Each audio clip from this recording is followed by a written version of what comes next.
ಸ್ನೇಹಿತರೆ, ತಳಪತಿ ವಿಜಯ್ ತಮಿಳುನಾಡು ರಾಜಕೀಯದಲ್ಲಿ ಬಿರುಗಾಳಿ ಸೃಷ್ಟಿಸಿರುವ ಸೂಪರ್ ಸ್ಟಾರ್. ರಜನಿಕಾಂತ್ ಬಿಟ್ರೆ ತಮಿಳು ಫಿಲ್ಮ್ ಇಂಡಸ್ಟ್ರಿಯ ನೆಕ್ಸ್ಟ್ ಸೂಪರ್ ಸ್ಟಾರ್ ಯಾರು ಅಂತ ಬಂದಾಗ ಮೊದಲು ಕೇಳ್ತಿದ್ದ ಹೆಸರು ತಳಪತಿ ವಿಜಯ್.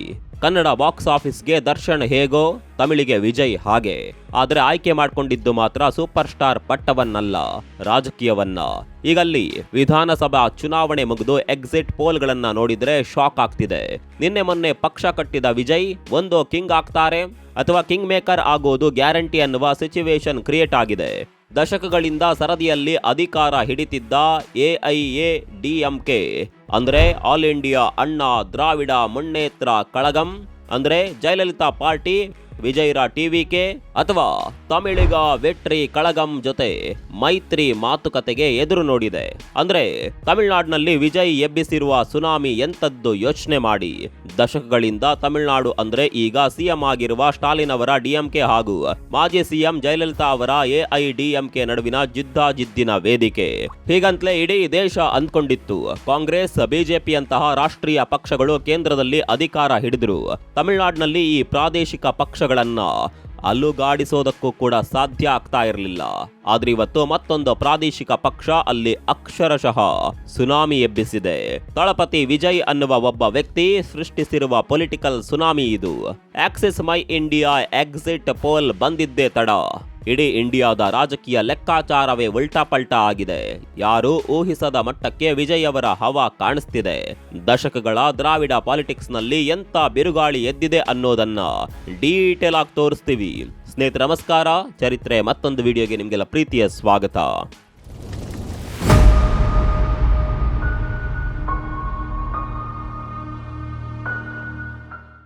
ಸ್ನೇಹಿತರೆ, ತಮಿಳುನಾಡಿನಲ್ಲಿ ಸಿನಿಮಾ ಮತ್ತು ರಾಜಕೀಯಕ್ಕೆ ಬೇರೆಯದ್ದೇ ಆದ ನಂಟಿದೆ. ಅಲ್ಲಿ ಸಿನಿಮಾ ಸ್ಟಾರ್ಗಳು ರಾಜಕೀಯಕ್ಕೆ ಬರೋದು ಹೊಸದಲ್ಲ.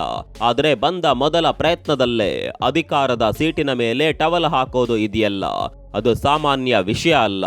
ನಟ ವಿಜಯ್ ತಮ್ಮ ತಮಿಳಗ ವೆಟ್ರಿ ಕಳಗಂ ಪಾರ್ಟಿಯನ್ನ ಲಾಂಚ್ ಮಾಡಿದಾಗ ಎಲ್ಲರೂ ನೋಡೋಣ ಬಿಡಿ, ಇವರು ಕಮಲ್ ಹಾಸನ್ ತರ ಸೋತು ಸುಣ್ಣವಾಗ್ತಾರೋ ಅಥವಾ ರಜನಿಕಾಂತ್ ತರಹ ವಾಪಸ್ ಹೋಗ್ತಾರೋ ಅಂತ ಲೇವಡಿ ಮಾಡಿದ್ರು. ಆದರೆ ಚುನಾವಣೆ ನಡೆದು ಆಕ್ಸಿಸ್ ಮೈ ಇಂಡಿಯಾ ಸಂಸ್ಥೆ ಎಕ್ಸಿಟ್ ಪೋಲ್ ನಲ್ಲಿ ಕೊಟ್ಟಿರುವ ನಂಬರ್ಸ್ ನೋಡಿ ಎಲ್ರೂ ಶಾಕ್ ಆಗಿದ್ದಾರೆ. ಆಕ್ಸಿಸ್ ಮೈ ಇಂಡಿಯಾ ಅಂದ್ರೆ ಅದು ಬರೀ ಸರ್ವೆ ಸಂಸ್ಥೆ ಅಲ್ಲ.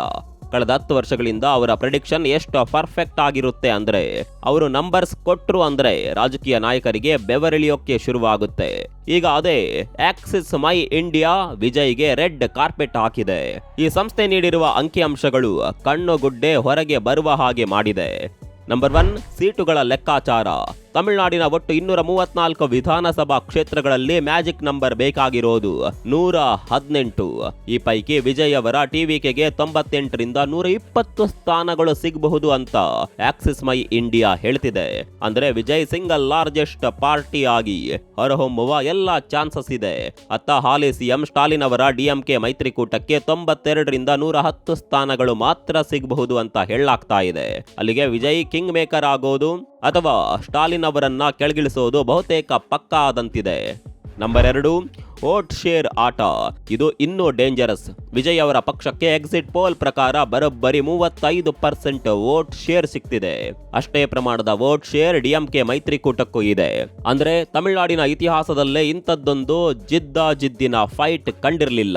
ಇನ್ನು AIADMK ಪರಿಸ್ಥಿತಿ ಏನಾಗಿದೆ ಅಂದ್ರೆ ಅವರಿಗೆ ಕೇವಲ 22ರಿಂದ 32 ಸ್ಥಾನ ಮಾತ್ರ ಸಿಗಬಹುದು ಅಂತ ಸಮೀಕ್ಷೆ ಹೇಳ್ತಿದೆ.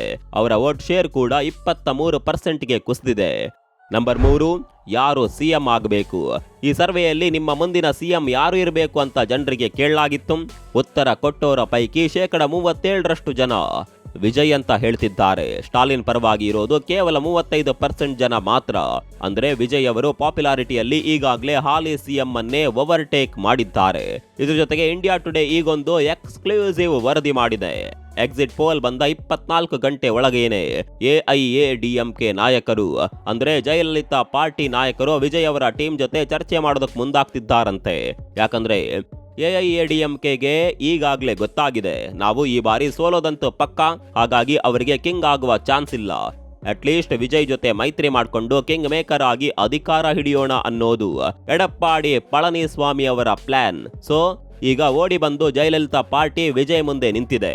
ಒಂದ್ ವೇಳೆ ಸ್ಟಾಲಿನ್ ಪಕ್ಷಕ್ಕೆ ಬಹುಮತ ಸಿಗದೆ ವಿಜಯ್ರ ಟಿವಿಕೆ ಹಾಗೂ ಎಐಎಡಿಎಂಕೆ ಸೇರಿದ್ರೆ ಸ್ಟಾಲಿನ್ ಅವರ ಕತೆ ಮುಗ್ದಂಗೆ ಲೆಕ್ಕ.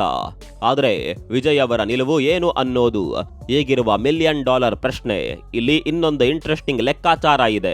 ಮೊದಲನೇ ಬಾರಿ ಚುನಾವಣಾ ಅಖಾಡಕ್ಕಿಳಿದು ಗೆದ್ದೋರು ಸೋತೋರ್ ಬಗ್ಗೆ ನಾವು ಮಾತನಾಡಲೇಬೇಕು.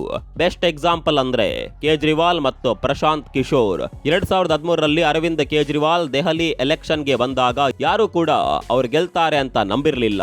ಆದ್ರೆ ಮೊದಲ ಬಾರಿಗೆ ಅವರು ದೊಡ್ಡ ಪಾರ್ಟಿಗಳನ್ನ ಬೆಚ್ಚಿ ಬೀಳಿಸಿದ್ರು. ವಿಜಯ್ ಕೂಡ ಇವತ್ತು ಅದೇ ಹಂತದಲ್ಲಿದ್ದಾರೆ. ಯುವಜನರು ಭ್ರಷ್ಟಾಚಾರದಿಂದ ಬೇಸತ್ತು ಹೊಸ ಮುಖ ಬೇಕು ಅಂತ ಕಾಯ್ತಿದ್ರು. ಆ ಜಾಗವನ್ನ ವಿಜಯ್ ತುಂಬುತ್ತಾರೆ ಅನ್ನೋದು ತಮಿಳುನಾಡು ಜನರ ಲೆಕ್ಕಾಚಾರ. ಇನ್ನೊಂದ್ ಕಡೆ ಬಿಹಾರದ ಪ್ರಶಾಂತ್ ಕಿಶೋರ್ ಎಷ್ಟೇ ದೊಡ್ಡ ಸ್ಟ್ರಾಟಜಿಸ್ಟ್ ಆದ್ರೂ ಸ್ವಂತ ರಾಜ್ಯದಲ್ಲೇ ಮುಗ್ಗರಿಸಿ ಬಿದ್ರು. ಬಿಹಾರದಲ್ಲಿ ಒಂದು ಸೀಟ್ ಕೂಡ ಗೆಲ್ಲೋದಕ್ಕೆ ಆಗ್ಲೇ ಇಲ್ಲ. ಯಾಕಂದ್ರೆ ಅವರ ಹತ್ರ ಮಾಸ್ ಅಪೀಲ್ ಅಥವಾ ಜನರನ್ನ ಎಮೋಷನಲ್ ಆಗಿ ಕನೆಕ್ಟ್ ಮಾಡುವ ಗ್ಲಾಮರ್ ಇಲ್ಲ. ಆದ್ರೆ ವಿಜಯ್ ಅವರ ಶಕ್ತಿ ಇರೋದೇ ಸಿನಿಮಾದಲ್ಲಿ. ಇಮೋಷನಲ್ ಕನೆಕ್ಟ್ ರಾಜಕೀಯಕ್ಕೆ ಬಂದಾಗ ದೊಡ್ಡ ಅಸ್ತ್ರ ಆಗುತ್ತೆ. Number 4, young voters tsunami. Axis my India data ಪ್ರಕಾರ 18ರಿಂದ 19 ವರ್ಷದ 68% ಯುವಕರು ವಿಜಯ್ ಪರವಾಗಿ ನಿಂತಿದ್ದಾರೆ. ಇದೊಂದು ಹಿಸ್ಟ್ರಿ. ಯಾಕಂದ್ರೆ ಈ ಯುವ ಜನರಿಗೆ ದ್ರಾವಿಡ ಚಳವಳಿ ಅಥವಾ ಹಳೆಯ ಮೈತ್ರಿಗಳಿಗಿಂತ ಅಭಿವೃದ್ಧಿ ಮತ್ತು ಬದಲಾವಣೆ ಮುಖ್ಯ. ಅವರಿಗೆ ಬೇಕಾಗಿರೋದು ಅದೇನೆ. ಸೊ ವಿಜಯ್ ಅವರ ಯೂತ್ ಐಕಾನ್ ಇಮೇಜ್ ಇಡೀ ರಾಜ್ಯದ ಯುವ ಮತಗಳನ್ನ ಕೊಳ್ಳೆ ಹೊಡೆದಿದೆ.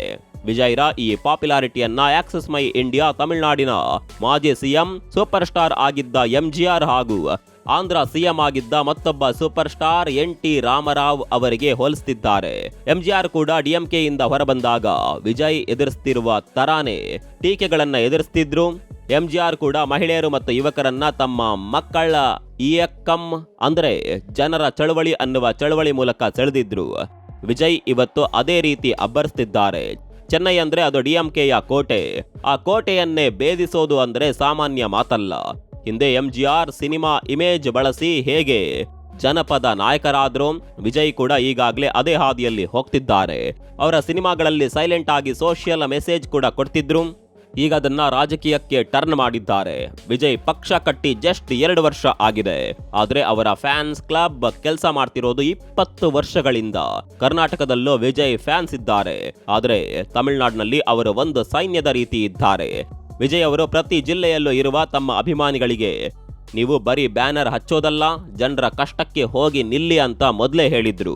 ಪ್ರತಿ ಗ್ರಾಮದಲ್ಲೂ ಲೈಬ್ರರಿ ಕಟ್ಟಿಸೋದು, ಉಚಿತ ತರಗತಿ ಮಾಡಿಸೋದು, ಆಸ್ಪತ್ರೆ ಖರ್ಚು ಕೊಡಿಸೋದು, ಹೀಗೆ ಸದ್ದಿಲ್ಲದೆ ಗ್ರೌಂಡ್ ವರ್ಕ್ ಮಾಡಿದ್ರು.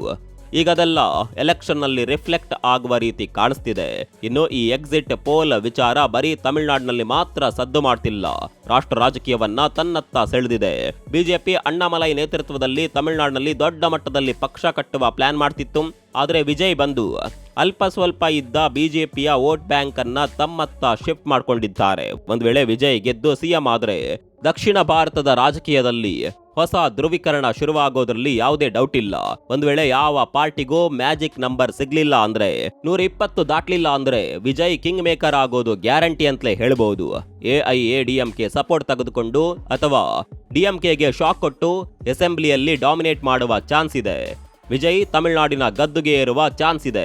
ಪ್ರಚಾರದ ಟೈಮ್ನಲ್ಲಿ ವಿಪಕ್ಷಗಳೆಲ್ಲರ ಮೇಲೂ ವಿಜಯ್ ಟೀಕಾ ಪ್ರಹಾರ ಮಾಡಿದ್ರು.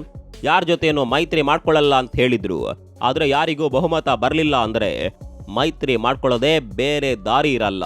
ಸೊ ಮೇ 4ರಂದು ಬರುವ ರಿಸಲ್ಟ್ ಏನಾಗುತ್ತೆ ಅನ್ನೋದನ್ನ ನೋಡಬೇಕು. ನಿಜಕ್ಕೂ ತಮಿಳುನಾಡು ಬದಲಾವಣೆ ಬಯಸ್ತಿದ್ಯಾ ಅನ್ನೋದು ಮೇ 4ಕ್ಕೆ ಗೊತ್ತಾಗುತ್ತೆ. ಪ್ರಶಾಂತ್ ಕಿಶೋರ್ ಅವರ ಹತ್ರ ಇಲ್ಲದ ಜನಪ್ರಿಯತೆ, ಕೇಜ್ರಿವಾಲ್ ಹತ್ರ ಇದ್ದ ಹಠ, ಎರಡರ ಮಿಶ್ರಣ. ವಿಜಯ್ ಇದು ಯಾವ ರೀತಿ ವರ್ಕ್ ಆಗುತ್ತೆ ಅನ್ನೋದನ್ನ ಕಾದ್ ನೋಡಬೇಕು. ಇದರ ಬಗ್ಗೆ ನಿಮ್ಗೆ ಏನನ್ಸುತ್ತೆ ಕಾಮೆಂಟ್ ಮಾಡಿ. ಮುಂದಿನ ವಿಡಿಯೋದಲ್ಲಿ ಸಿಗೋಣ. ಅಲ್ಲಿವರೆಗೂ ನಮಸ್ಕಾರ.